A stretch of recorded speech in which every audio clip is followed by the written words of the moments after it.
Jonathan Hickman has been one of my favorite comic book writers for a while now, since he wrote a Marvel book about Leonardo da Vinci and Nikola Tesla founding S.H.I.E.L.D. No, for real, it's a thing, and it's great. I love Hickman's style, but he's dense, almost biblical in some cases, historical in others. But he's peerless as a writer. Nobody else is writing, imagining, and designing books like he is, with their scope, breadth, number of characters, or his sort of world building.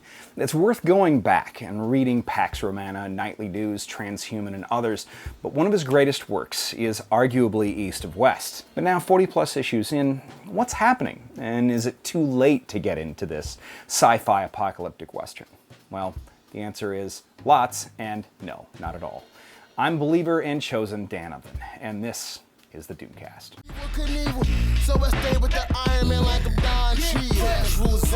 Okay, for one thing, it is never too late to jump in, but go back. Get every single trade, and add East of West to your pull list. Imagine Dune, The Stand, and Game of Thrones had a three-way and infected their baby with a techno-organic virus and then sent it to the future. Then, they forced the baby to read Ambrose Bierce and the Bible, constantly.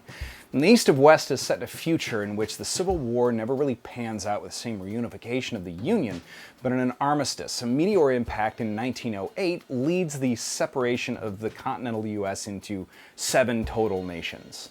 It also leads to 2 prophets independently completing an apocalyptic prophecy about the 4 horsemen and the end of the world. Nearly 200 years later, it comes true. A shaky peace exists between the Union, Confederacy, Kingdom of Louisiana, Texas, Armistice, and the People's Republic of America. Now, while the technology has changed, the aesthetic hasn't. Death and the other 3 horsemen are dressed for the West. Moreover, the horsemen aren't exactly all horsemen. They change with each incarnation.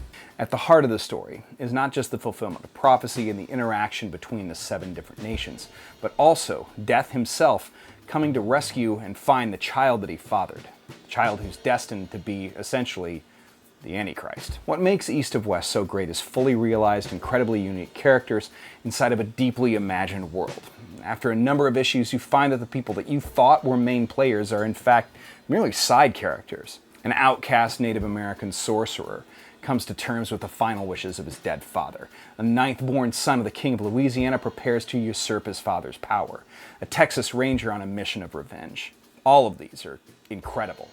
All of these stories interwoven with the skill and deftness truly put this book on a level of modern literary classics, but absolutely among the canon of required comic reading, alongside things like Preacher, The Invisibles, 100 Bullets, and The Watchmen. In time, if not now, Hickman will be looked at as one of the great auteurs of comics. And as much as I'm excited for his X-Men run and loved his Avengers, his creator-owned stuff is second to none. And regardless, East of West may be his magnum opus. Thanks, everybody. This has been the Doomcast. We'll see you next week.